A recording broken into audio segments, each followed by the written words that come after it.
You've probably heard it 1,000 times. That champion isn't meta.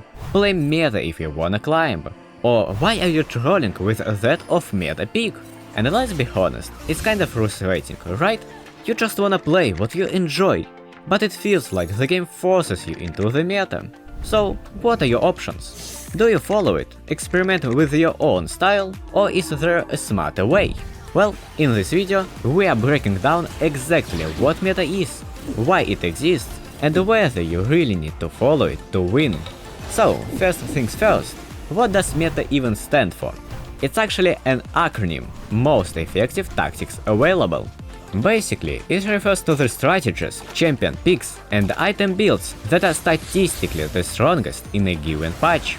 The keyword here is available, because the meta is always changing, and what's strong today might be trash tomorrow. Yeah, we've seen some interesting metas over the years, but why does it keep changing? Well, that brings us to our next point. The meta isn't just some random occurrence, it's actually by design. Riot Games constantly patches League to keep it fresh.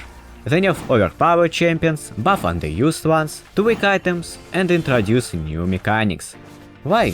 Because if the game stayed the same, people would get bored.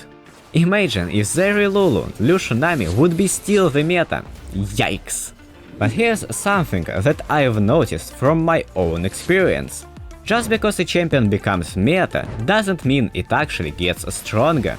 Remember when W Max Vladimir became meta for one patch?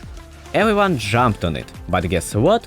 His win rate actually dropped by 2-3%. And there's a good reason for that. W Max was fun, but it wasn't actually good.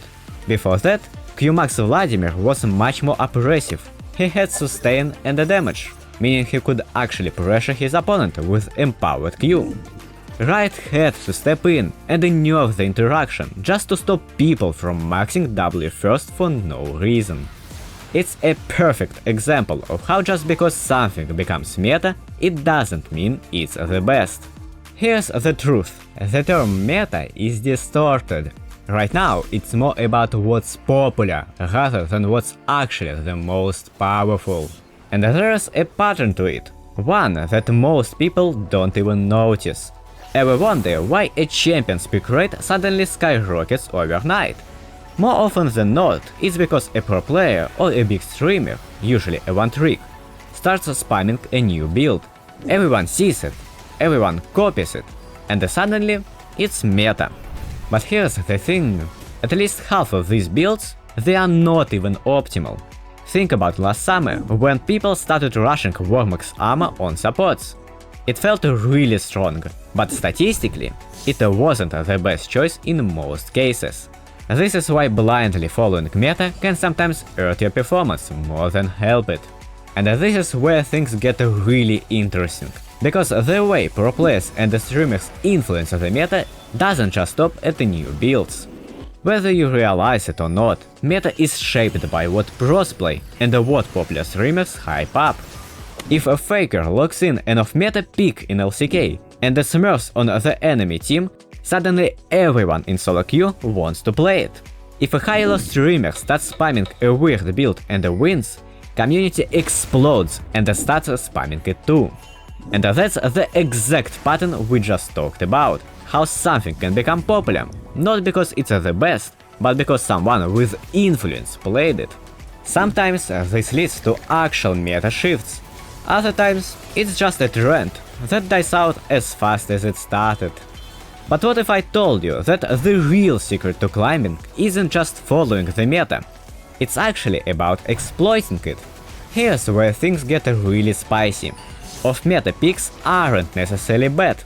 In fact, they can be hidden OP, or just the perfect counter to meta champions. Just think about it. If the whole ladder is full of hypermobile assassins, wouldn't a well-timed Malphite pick just delete them?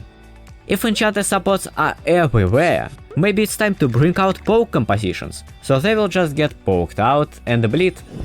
And remember that ADC mid-meta from last year?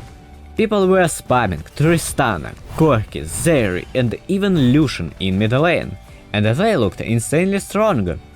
But the only reason they performed so well in pro play, not in solo queue because players were actually playing different champions, was because they were facing each other. When two ADCs go head to head, neither has much kill pressure early, so they just scale for free. But what if someone had actually picked a real counter? Cassiopeia was insane into that meta. She crushed Corki, Tristana, Zeri, hell even Lucian struggled into her. But since she wasn't a part of the meta, no one picked her. If people had paid attention to stats instead of hype, they could have farmed LP just by playing the right counter. The trick isn't to blindly follow meta, it's to understand it.